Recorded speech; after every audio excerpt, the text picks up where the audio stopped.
Hello and welcome to your Access Point to Washington. I'm Aisha Tanzim.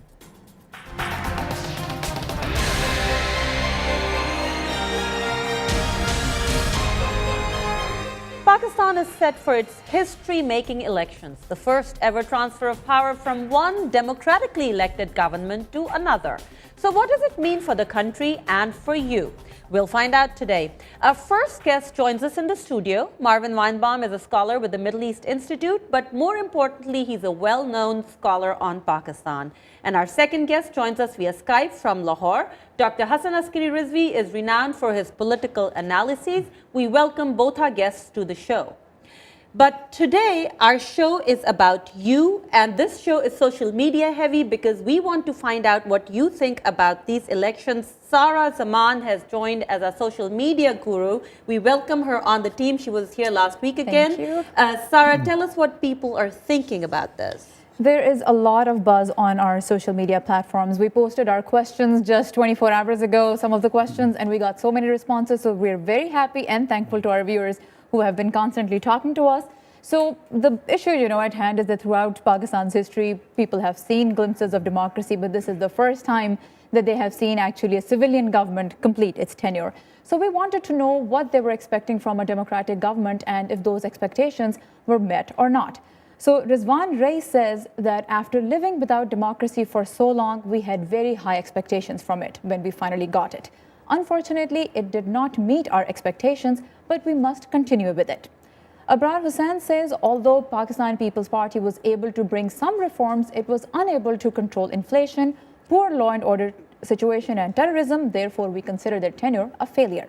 And Fatima Wahid thinks that a democratic government should especially provide for the poor. The previous government did not do that, and it has shattered our faith. And Syed Ahmed says that the process of change is so slow that a common man cannot really feel it. Global economy was in crisis, and in the last 5 years, and poor countries felt its impact. And Dr. Weinbaum, we also got a question via Skype. It's from a user in Lahore. His name is Tariq Ali. Let's take a look what he had to say. My name is Tariq. I'm from Lahore, student of media study. My question is, the economy and the law and order remain big barrier, and the terrorism cast a long shadow of the future of the country. Is that the role of democracy? So based on his question, and also Aisha, based on what a lot of people asked us, the issue at hand is that what good is democracy if it hasn't given us what we were hoping for? Dr. Weinbaum. I think those are very legitimate questions, because what we're talking about here in having an election is procedural democracy. It's a minimal consideration that there be an opportunity every period of time, depending on a constitution, to have the government of record face the public and to get voted up or down. And of course, a real test here is the ability not to just have the election, but to transfer power, not just from one government to another government, but a different government, so that that's the way in which you can keep really governments accountable. If they feel that they can govern continuously, then there's really no accountability. But the points that are being made here by the viewers has to do with substantive democracy. That is, democracy has to be more than going through the mechanics here. It has to also respond to the people, because that's what democracy is. It's responsive to the people. Let me bring in Dr. Hassan Askari Rizvi. We hear a lot about the high expectations and that people feel that their expectations have not been met. Do you think, Dr. Rizvi, that the expectations are way too high, that it's not possible for any government to make a huge change in the first 5 years of its tenure? Or do you think the expectations are legitimate and the government didn't do a good job? Well, expectations appear to be very high because the problem Pakistan faces is that most of the problems are structural. They are not really with democracy, but because of the economic problems and difficulties and inherent deficiencies in the system. In fact, it may be poor so far as performance is concerned, but procedures and formal part of democracy is also important for a country that has been under military rule, where there has been political discontinuity from time to time. So even when you have a democratic system, when you have some hope of political continuity, it needs to be recognized as an achievement. However, one cannot be satisfied with this achievement, that is the achievement on the formal side, and there is a need to pay more attention towards the substance of democracy, towards performance, so that people's problems are also satisfied. But we cannot dismiss the formal structure in a country like Pakistan simply because its delivery is poor. Further, democracy by itself does not solve problems. Democracy offers you methods, mechanisms, procedures to address the problem, and if the leadership is unable to do that, democracy by itself is not going to solve the problem. So democracy is not the answer. The democracy is only a mechanism. Now, we're talking about this particular government that completed its tenure. We asked some of the people in Pakistan what they thought about this particular Pakistan People's Party government. Let's hear one of them tell us what he thinks how this government did.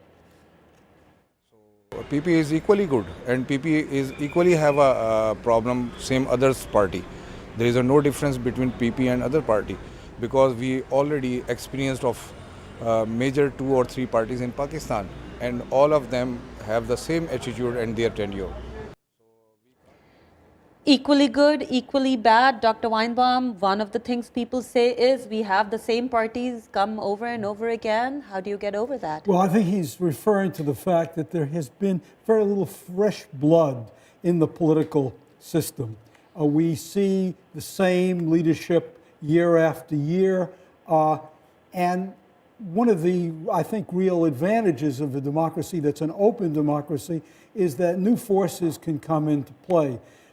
That is certainly something I think that people in Pakistan yearn for, whether it's new people with ideas or even people who've been around with new ideas. And it's not very much of a democracy if it's twiddly-dum, twiddly-dee. And I suspect that that's what is being reflected on by some of these comments. For example, let me just give you an example. An election campaign in which issues are not at the forefront, in which it's not just simply, I'm better than he is, but rather, I stand for this, you stand for that. Now the voters have a choice. That's democracy. Dr. Rizvi, I want to have your opinion here. We hear this a lot. In Pakistan, some people say, what use is democracy when we have the same 2 parties come over and over again? Is that a legitimate concern, or would you say that democracy, if it's allowed to continue, automatically generates new leaders? Well, I think in one way it's legitimate, but in another way it is not. Because if the same type of people are coming back, then, of course, people are voting for them. If they want change, they should go to polls and change the leadership. What has happened in Pakistan... But what other leadership? What people say is there is no other leadership out there. We have no choice. Well, I think there are groups and parties available. They can try new people that are available. But somehow the new people have not been able to impact the society and the political process to that extent.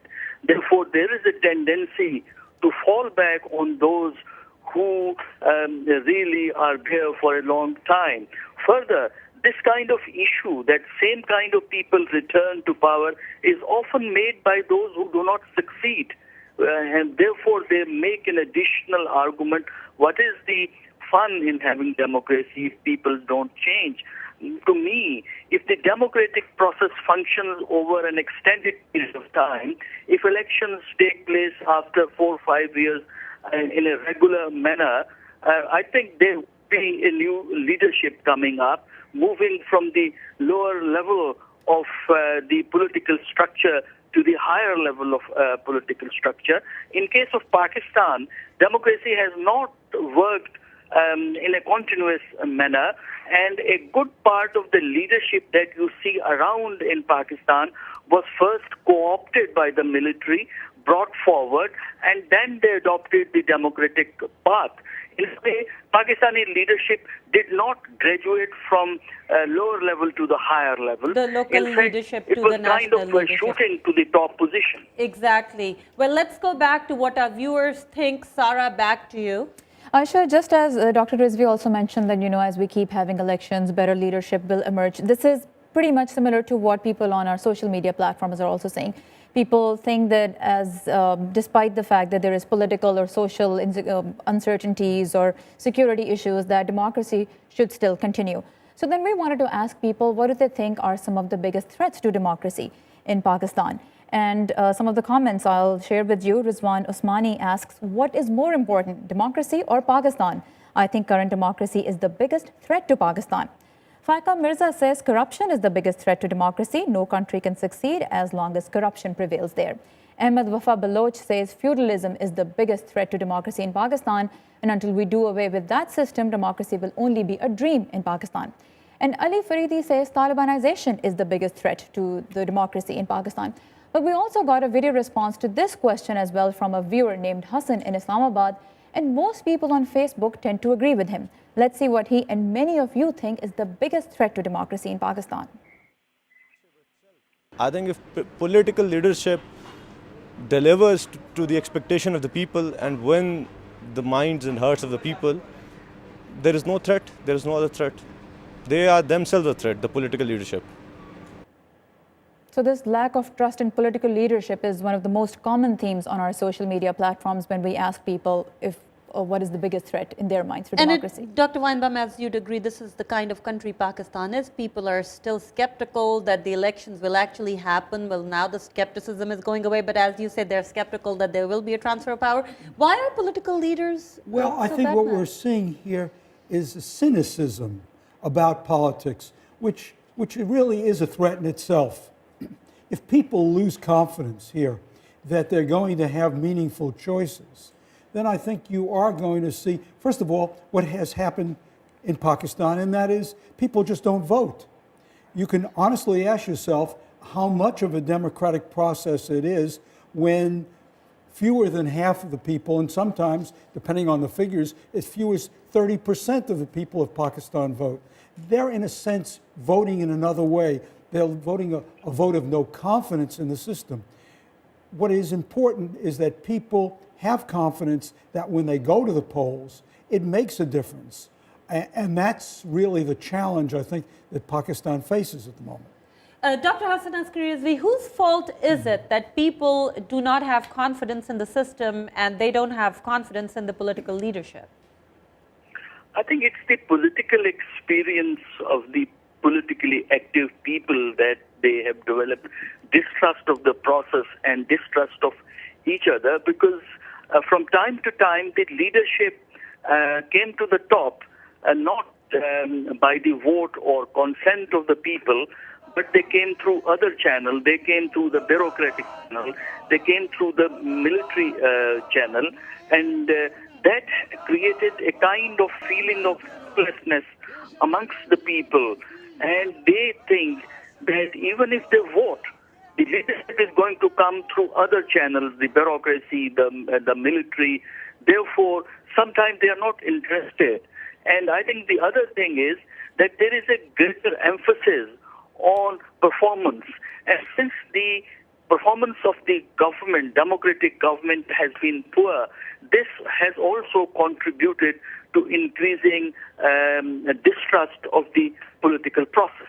Now, one thing that Dr. Marvin Weinbaum, I want to ask you is, you've been watching Pakistan for a long time, and military is always looked upon suspiciously. At this point, with a more vibrant media, with a relatively free judiciary, with an election commission that all parties agree on, how big of a threat is military? Well, my impression after recent visit to Pakistan is very optimistic on that score.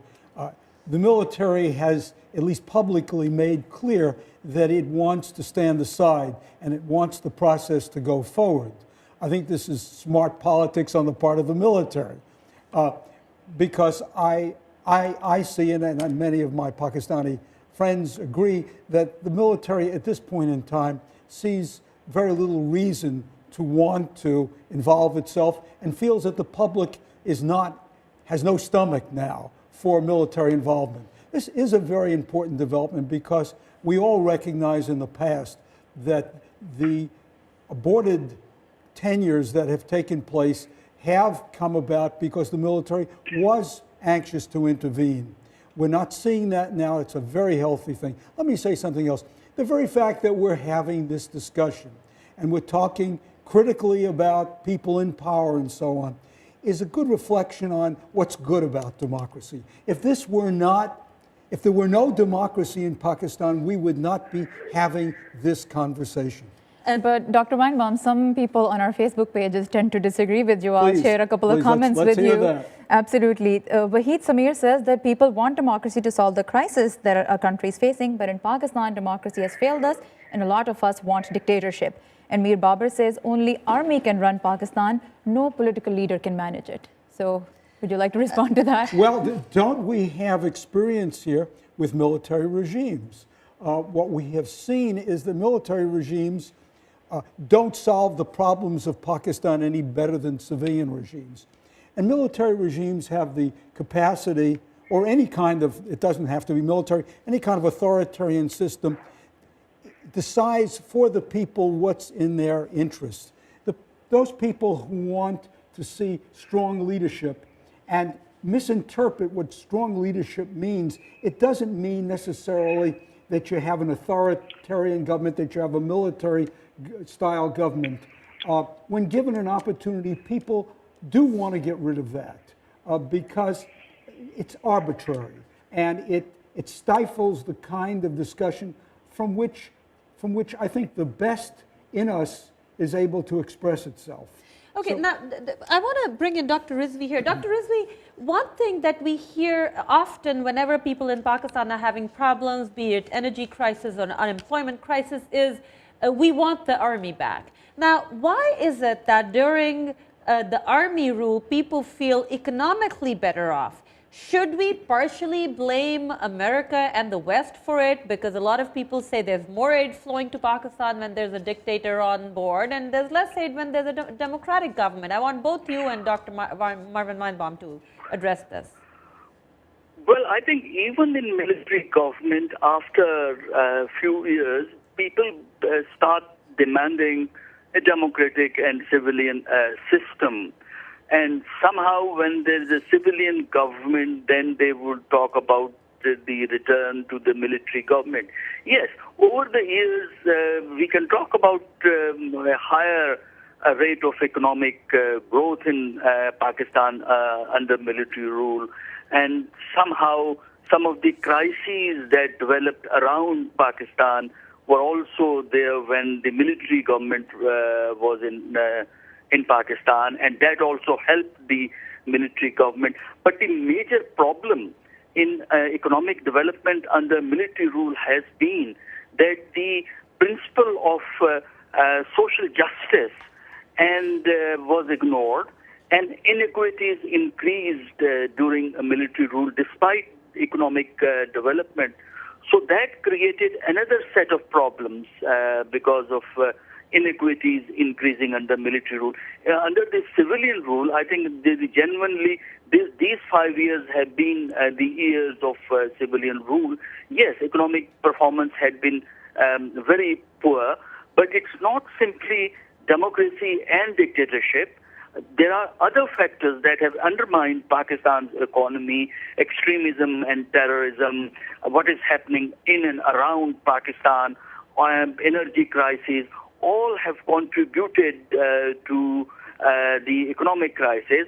We can't make an argument, had there been no civilian government, perhaps there would not have been terrorism. Terrorism was there during General Musharraf's time, especially from 2007. So I think situation is more complex, and people tend to simplify things and try to explain things with reference to one single variable, which is always a partial explanation. Okay, and Sarah, please feel free to jump in whenever you want, because I know a lot of people commented on it. But Dr. Weinbaum, how much is America to blame? Well, I want to say something about that.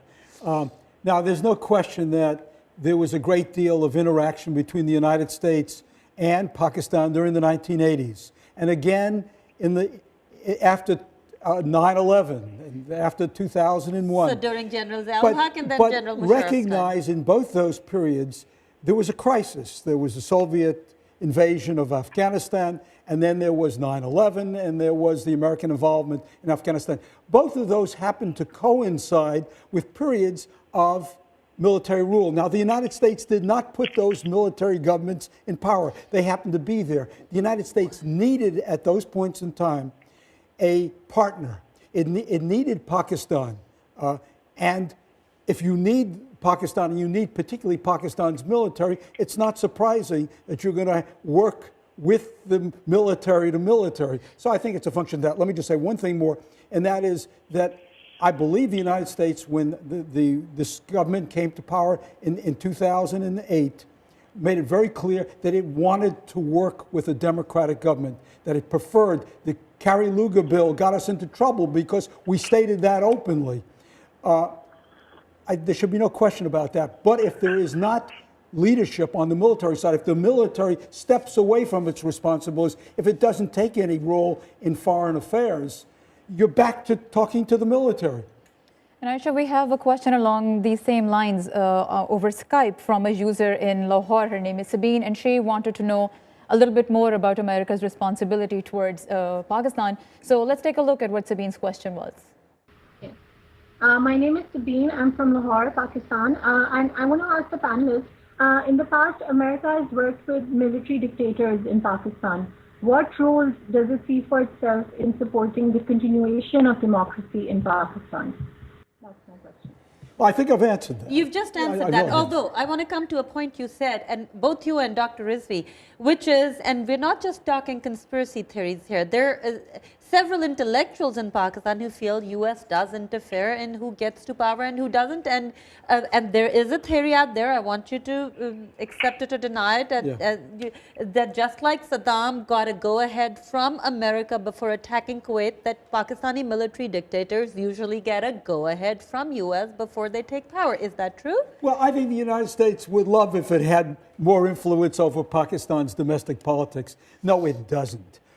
Pakistan is going to choose another set of leaders. The United States has no hand in this. I know there are conspiracy theories, but sometimes it's convenient to say, you know, it didn't work out well, it must be a foreign hand. How many times have we heard that? Now, again, I submit to you, there have been times when the United States certainly had favorites in the situation. But for the most part, and certainly today, anybody who argues that the United States can manipulate the outcome of this election or the democratic process just doesn't know Pakistan. Okay, Dr. Rizvi, very quickly, has the U.S. had a hand in the past in who comes to power in Pakistan? I would not say that. I would not say that the military coups in Pakistan were on the instance of the United States. They were because of internal military factors. However, the relationship between the military and the United States has been strong even before the first coup, because Pakistan's security considerations were so strong and Pakistan was so weak that it could not address those problems. That is why it was looking for some powerful support from outside, which it got at that time, because from U.S. point of view, Pakistan was important because of its geographic location in the context of the Cold War, subsequently Soviet military intervention in Afghanistan, then 9/11. All these factors increased Pakistan's importance, and since the military was in power, the relationship developed The relationship rapidly. is very strong. Okay, so moving on, because I think we might run short of time if we don't, and we have lots of Facebook comments. So Sarah, take it. Absolutely. One of the questions, and I know, we have discussed military, which has been a threat to democracy in the past in Pakistan. So we wanted to ask people, what do they think is the biggest threat to democracy in Pakistan in the coming years? Because as we were discussing right before the show, there is no guarantee that the next civilian government would be able to finish its tenure. So Rai M. Azlan says that to sustain democracy, we need to work on our attitude towards it. We as people are impatient. We're willing to give dictators a chance, but we do not do the same for democracy. Mohammad Isa believes elections should be fair and corrupt people should be prevented from participating. Tum Kaidian suggests that democracy in Pakistan can be strengthened through education, awareness, and the establishment of a true political culture that is not based on caste or creed. And Israr Sawati says that judicial activism is the responsibility, and that's the way to go if we can ensure supremacy of the Constitution. Let's talk about judicial activism. Is that a good thing or a bad thing? Is it helping Pakistan nudge it towards a stable democracy, or is it hampering the development of other institutions? Well, generally speaking, an independent judiciary is a very good sign in a democratic system. It suggests the notion of checks and balances, and that is to be applauded. Is it possible for any one institution, whether it's the judiciary or the legislature or especially the executive, to overstep this, to try to abrogate the powers of other institutions? Yes, that's the case. So we have to be vigilant. But in a good checks and balance arrangement, there will be responses when they overstep.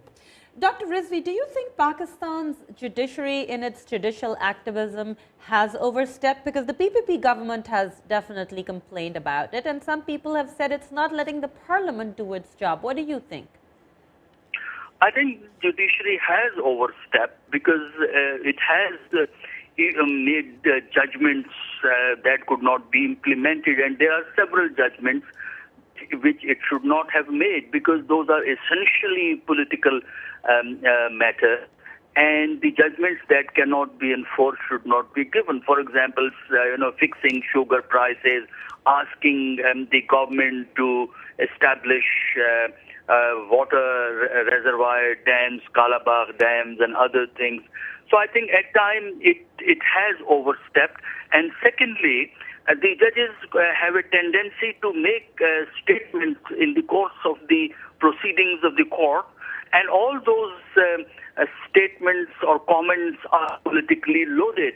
And the judges don't stop the media from relaying all those comments. And therefore, it seems that Pakistani judiciary has become populist in its orientation. It says what people want more to politicized listen. in its decisions. Dr. Marwan Weinbaum, in the last few minutes, how does American judiciary avoid being... Yes, I think that's an important question here because in the American judicial system, the Supreme Court can only deal with real conflicts and cases. It cannot do what the Pakistan Supreme Court can do, and that is to issue advisory opinions, to express itself on something which is not a real dispute before it. For this, you've got to change the constitution of Pakistan to avoid that kind of exercise of authority by the court. Dr. Rizvi, do you think it's a pendulum, our judiciary overstepped, but it's going to come back because, as Dr. Marwan Weinbaum suggested, there may be changes people might realize? Or do you think that the tussle is going to continue in the next tenure as well? I think that will continue till December because the Chief Justice retires in December. And the general in the political circles is that once the chief changes, then judiciary will not be overactive. It may continue being active. It may interfere in affairs for civil and political rights, but not interfering in day-to-day affairs of the administration. So 15 seconds, Dr. Marwan Weinbaum. Who's winning in Pakistan? Well, let's hope democracy wins. And that's something we're going to have to wait on.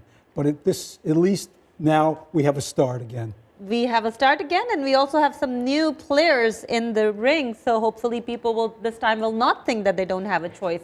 Well, I'm afraid that's all the time we have today. Before leaving, I must thank our guests, Marwan Weinbaum and Dr. Hassan Askari Rizvi. Don't forget to leave your comments on our Facebook pages. Go to either Access Point with AT or Urdu VOA. And you can watch this show again on our website, urduvoa.com. Until next week, goodbye.